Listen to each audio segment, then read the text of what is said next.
all across America and around the world.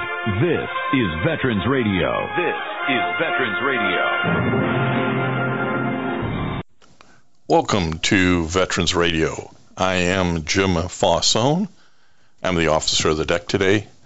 We've got some great programs for you. I think you'll find very interesting. We always want to remind you, you can find more about Veterans Radio at its Facebook site or by going to veteransradio.net, where we're on the web 24/7. You can find a lot of our podcasts there as well. We post new ones every Tuesday, so you can get a new story, a new interview, something you didn't know before by going to veteransradio.net. And before we get started, we want to thank our sponsors. First up, we want to thank National Veteran Business Development Council, nvbdc.org. It was established to certify both service-disabled and veteran-owned businesses. You'll find out how they can help your business by going to nvbdc.org. We want to thank Legal Help for Veterans. Legal Help for Veterans fights for veterans' disability rights all across the nation. You can reach them at 800-693-4800 or on the web at legalhelpforveterans.com. We want to welcome to Veterans Radio today Bryan Clark. He is a senior fellow at the Hudson Institute. He's an expert in naval operations, electronic warfare, autonomous systems, military competitions, and wargaming. Hey, Bryan, welcome to Veterans Radio. Thanks, Jim. Great to be here. Well, let me tell folks, if they're not familiar with the Hudson Institute, that it was formed about 62 years ago. It's a Washington, D.C. kind of think tank. Helps in the areas of strategic transitions through managing strategic transitions through interdisciplinary studies in defense and international relations and economics. It seeks to guide policymakers and global leaders in government and business through robust programs of publications and conferences. Bryan comes to this with time at the Navy, where he was director of CNO Strategic Actions Group and a strategic planner. He then did time at DoD in the Office of Net Assessment and in the Office of the Secretary of Defense. So you're pretty deep in Navy matters and policy, big picture items. That kind of a fair summary of your career? Yeah, it is. So I do focus a lot on Navy, being a retired Navy guy, and I also focus on some of the kind of emerging areas of technology and warfare. So, unmanned systems, artificial intelligence, electronic warfare, 5G, some of those new technologies that might be relevant to the military. So I kind of focused on those areas, but Navy occupies a lot of my time. Well, this is I wanted to focus on that because this is a kid who went to the University of Idaho, and I always think it's hilarious when I talk to these Navy guys, and they're from states where there's no oceans, there's no big water around. How'd you go from Idaho to the Navy?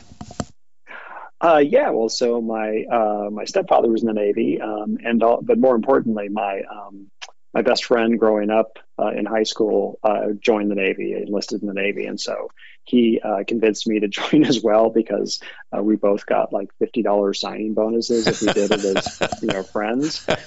So that's what did it, and then I just kind of stayed with it. Well, you found out it's something you're good at and you enjoyed, and Bryan went on to get his master's in national security strategy, and he's attended the U.S. National War College. He's got a lot of this kind of experience. But I wanted to have him on because of something that I did, about 6 years ago. 6 years ago, Veterans Radio talked to the then captain of the USS Detroit as it came through the Great Lakes after being built in Marionette, Wisconsin. And it was one of those Freedom-class Littoral combat ships which got built, and I think there was maybe 14, 15 of them. Great ballyhoo at the time. These were going to be the new and upcoming ships that to go into shallower waters. They were supposed to have this great capability, modular capability, that they could handle different types of platforms, from missiles to helicopters and everything in between. Boy, it was really talked up as a great new step forward for the Navy, and now we're 6 years later, and the Navy is proposing to retire the USS Detroit, among 9 other Freedom-class LCSs. And they may sell them to the foreign governments, or they may scrap them, or who knows what they're going to do with them exactly at this time. There were 35 of these planned. The Navy invested something like $4.5 billion in this project, but it didn't work out, did it, Bryan? No, it didn't. It worked out in a way. The Navy is going to get some benefit from these ships at the end. They're not going to get rid of all of them. So they will yield some benefit to the Navy. But big investment for what in the end is going to be a relatively small number of ships devoted to a pretty limited set of missions. As you've thought about this as a guy who's really deep in strategic thinking and budgets, what do you think went wrong with the decision? And maybe you can even tell our veteran radio listeners, these are long-term decisions. This was made decades ago, but kind of what went off course? Well, you kind of from the very start, the program had sort of an ill-defined set of missions that it was trying to pursue. And the ConOps, the tactics they were going to use to pursue them were not really well argued or articulated at the beginning. And so as a result, the ship started out, with kind of a continuing, a constantly changing set of requirements. So they were intended initially to go very fast because the argument was that was how they were going to deal with the small boat threat, is to go fast, use their guns to shoot small boats like you'd see with the Iranians in the Persian Gulf.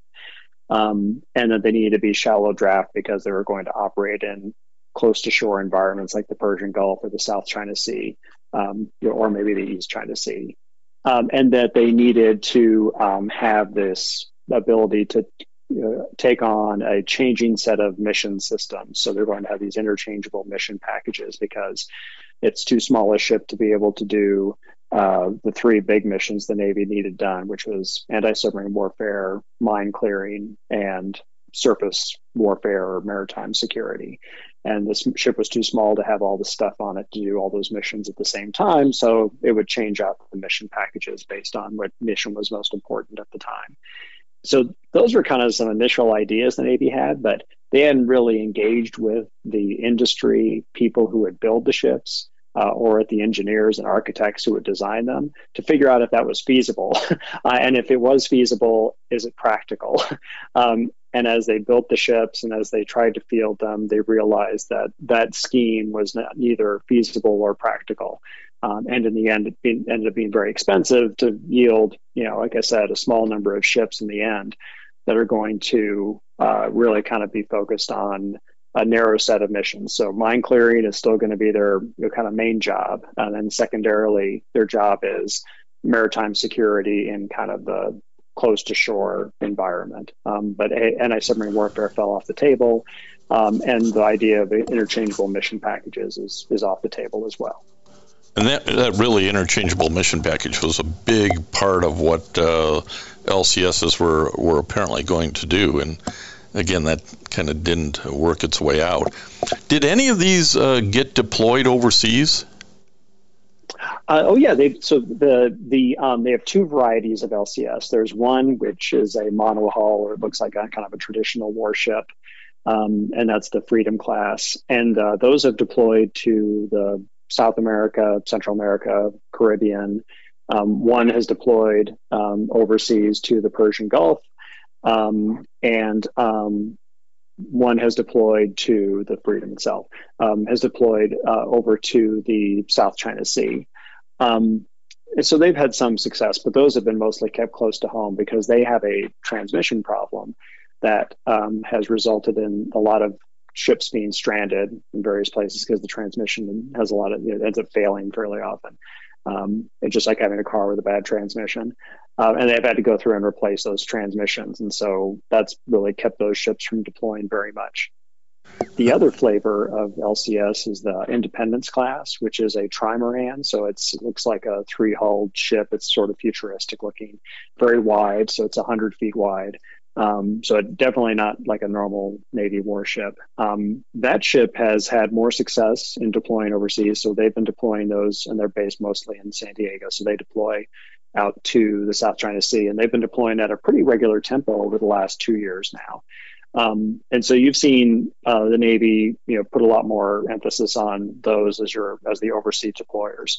And the Navy is saying in its most recent plans that it's going to keep at least a dozen of those. Of the 16 they built originally or building, they'll keep about a dozen of those Independence class, those trimaran ships. So they've been pretty successful deploying overseas, but again, both classes have not deployed very much, considering the classes of ships have been around for 20 years almost, and they put a lot of money into them. The fact that they've gotten maybe a dozen deployments out of them is not that impressive.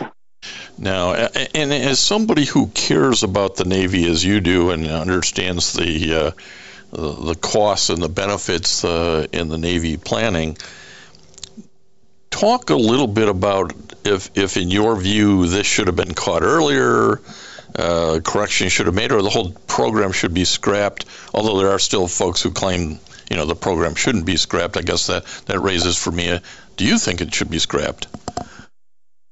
Yeah, so I think the program shouldn't be scrapped, and one of the main reasons is because the ships that the LCS was intended to replace have already left the fleet. They've already retired, right? So the LCS is intended to replace frigates that were built during the Cold War, the Oliver Hazard Perry class frigates, which did like escort missions and anti-submarine warfare, but then maritime security and counter piracy in their later years. So they were used a lot for like maritime security type missions in the Persian Gulf and the Gulf of Aden, during those years. So the LCS still can do that mission, even if it can't do the anti-submarine warfare. The other ships they're intended to replace are the minesweepers that are currently retiring right now out of the fleet, and they're mostly in the Persian Gulf. Almost all of them are based right there in Bahrain.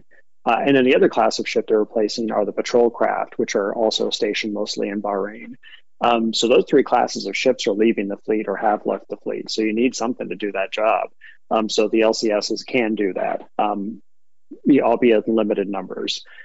So I think you got to keep them around for that. And the Navy's going to have to do some things to mitigate the liabilities that these ships have. So because neither one of them really is designed for frequent long transits, because they've got either the transmission problems with the Freedom class or the Independence class. The trimaran actually has problems with hull cracking because it's made out of aluminum.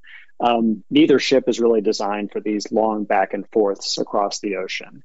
So the Navy's going to have to probably station most of them overseas, so they don't have to make those transits, and then keep them over there. And then they can do this job, basically local, kind of close to shore operations, which is an important mission for the Navy, and they don't have anything that can do that right now because they're retiring all those ships. So I think you got to keep them around for that reason, and that's why the Navy is arguing they're going to keep, probably half of the original LCS. But that means you're retiring a lot of ships, 16 to 20 ships that have only, in some cases, a few years of service on them. So it's a big waste of money in the end. But you got to keep some of them because there's no alternative. Yeah, you're keeping your old Chevy because you can't afford the replacement. It leaks oil, but you gotta just keep putting oil in it every 2 weeks. Exactly. Not the best vehicle to have. It sounds like these are ships that has some degree of functionality, but certainly don't fall into the level of asset that maybe we would expect for the money that we have invested as taxpayers. Yeah, exactly. So for the missions they're going to end up doing, the Navy could have gotten by with a much less expensive ship that they could have bought, more or less on the open market, because there's even U.S. shipbuilders that build small ships for overseas customers for other countries, that could have been used for these purposes. But the Navy, because they kind of started out with this idea of this very sophisticated ship that was going to go very fast, that was going to do these interchangeable modules, that was going to be able to operate with a lot of automation. All those things drove them towards custom built, as opposed to using something that was pretty close to what was already available in the market. And so they ended up now today with essentially falling back to using those very custom built ships for purposes that they could have used a ship off the shelf for. Yeah, we were told back in 2016 that this was a very high-tech ship, that the crew, while smaller, would be very high-tech capable. Did that bear itself out, or again, did the planning overshoot the mark? Yeah, so what's interesting is the automation does work. I mean, so the automation in terms of making it so the ship can run around and do its mission without as many people, that did pan out, so that the ships are able to operate with a smaller crew than an equivalent sized ship of the past. So they're about 3,000 tons. The Oliver Hazard Perry class frigates were about 4,000 tons. So they're about a quarter, I guess, a third bigger. But the crew of the LCS, the normal kind of operating crew, is like 50 people, whereas the crew of a Perry frigate was more like 120 people, 130 people. So you do have a savings in personnel there. The problem ends up being in maintenance. So to maintain the ship and to do the damage control, but mostly the maintenance, you need a bigger crew. So they've had to augment the crew to be more like 70 people, so that they would sufficient people to do the maintenance and actually sustain the ship on a longer duration deployment. It's still less people than you would have on an equivalent ship of the past, but it's not as small a crew as that they had originally hoped. And all of those things, in addition to the fuel efficiency, is pretty low, because they had to make the ships be able to go fast in the original concept. So because the engines are designed for operating at high speed, and because they've got this bigger crew, the operating cost of the ship has gone up. So it costs nearly as much to operate one of these ships as it costs to operate a destroyer, which is a much larger ship. A destroyer today is 3 times the size of an LCS. But an LCS costs about $60 million a year to operate, and a destroyer costs $70 to $80 million a year to operate. So that's if you really get Navy officials down and force them to answer, they'll tell you that the main reason they're having to retire these ships is the operating costs are just too high, given the benefit or the capability that they provide. Yeah, and you have to augment the crew almost by half to deal with maintenance issues at a time when all of the services are having challenges with their manpower requirements. And again, we're talking, for our veteran radio listeners, we're talking to Bryan Clark. He's a senior fellow at the Hudson Institute. He focuses a lot on defense issues, Navy issues, really has a lot of expertise there. And let me tell folks also that this LCS class, the ships are about 400 feet in length. They're a little shorter than that. They displace about 3,400 metric tons.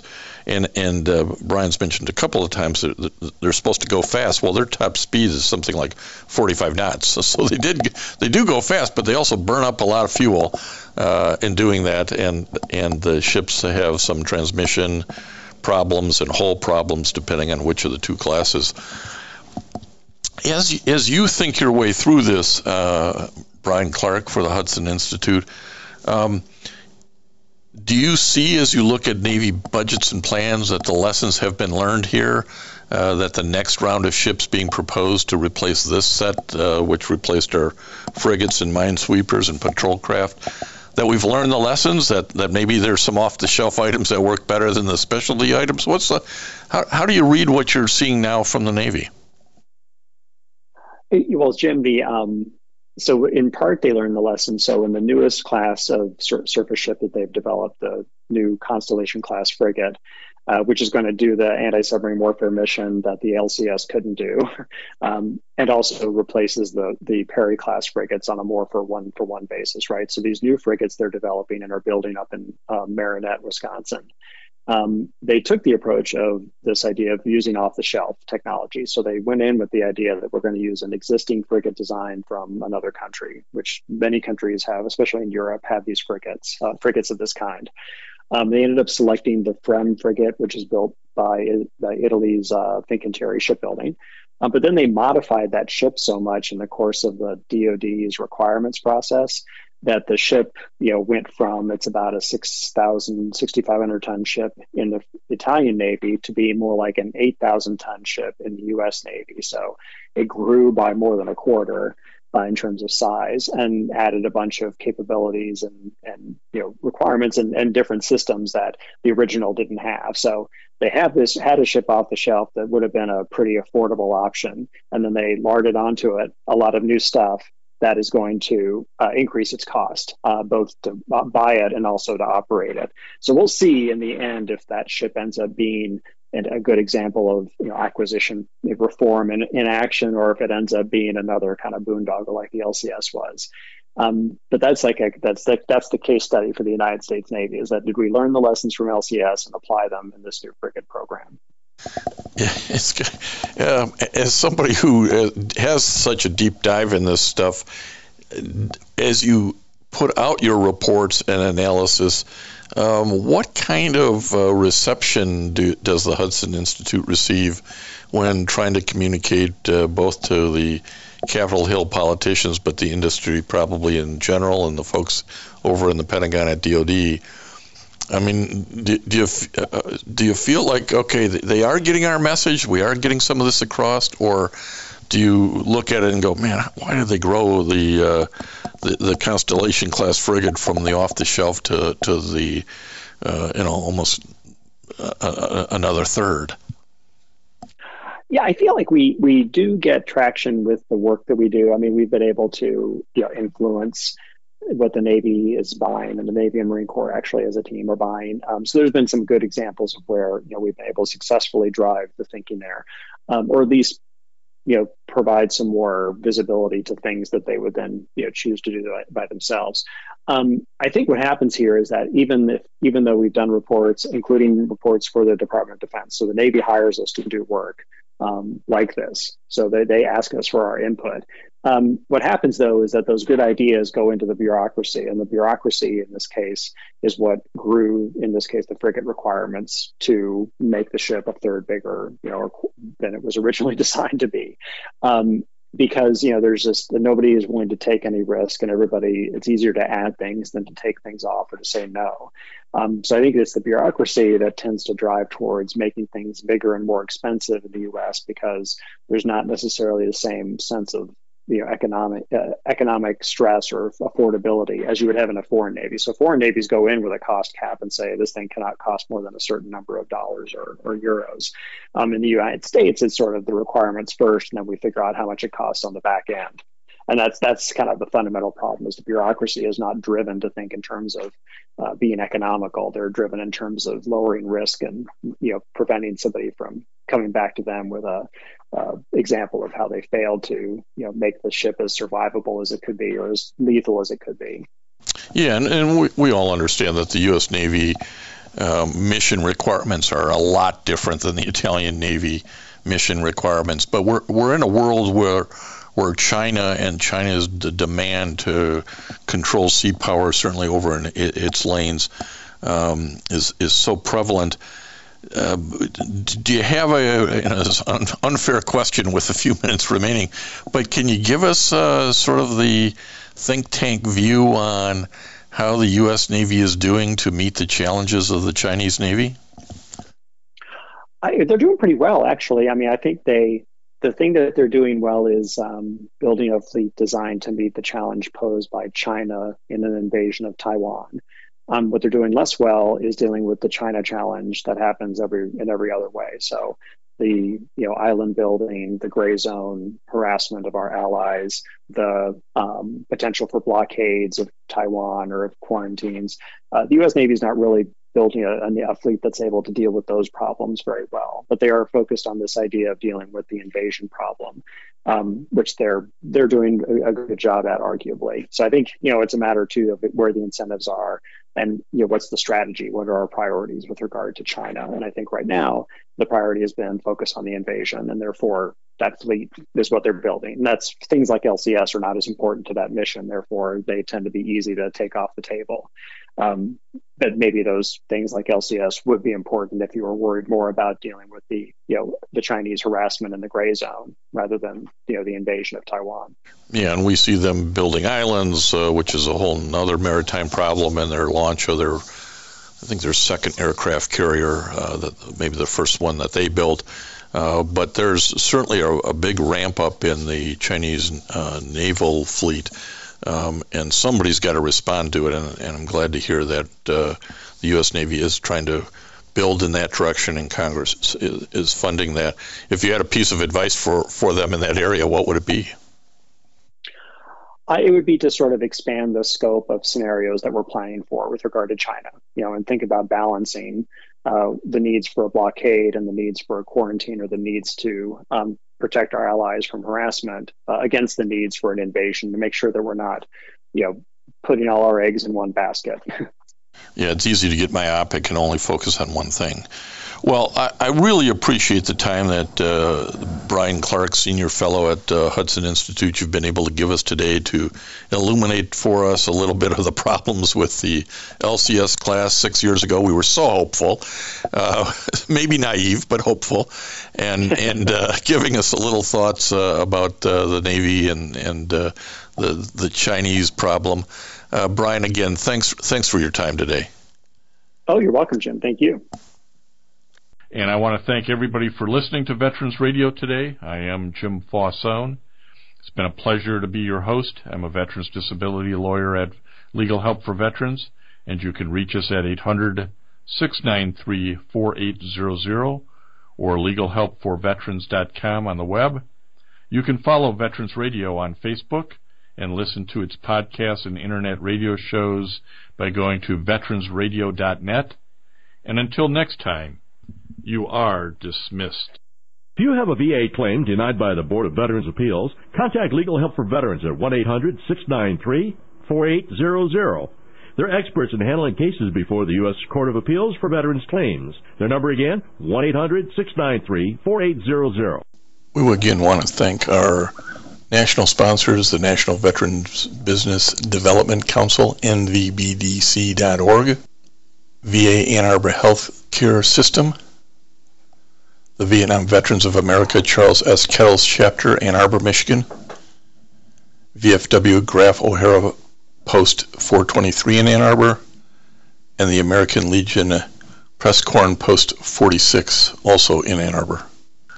We appreciate all your support. You can go to veteransradio.net, click on the sponsor level, and continue to support keeping Veterans Radio on the air. And until next time, you are dismissed. Hello, it is Ryan, and I was on a flight the other day playing one of my favorite social spin slot games on ChumbaCasino.com. I looked over at the person sitting next to me, and you know what they were doing? They were also playing Chumba Casino. Coincidence? I think not. Everybody's loving having fun with it. Chumba Casino is home to hundreds of casino-style games that you can play for free anytime, anywhere, even at 30,000 feet. So sign up now at ChumbaCasino.com to claim your free welcome bonus. That's ChumbaCasino.com and live the Chumba life. No purchase necessary. VGW. Void where prohibited by law. See terms and conditions. 18+.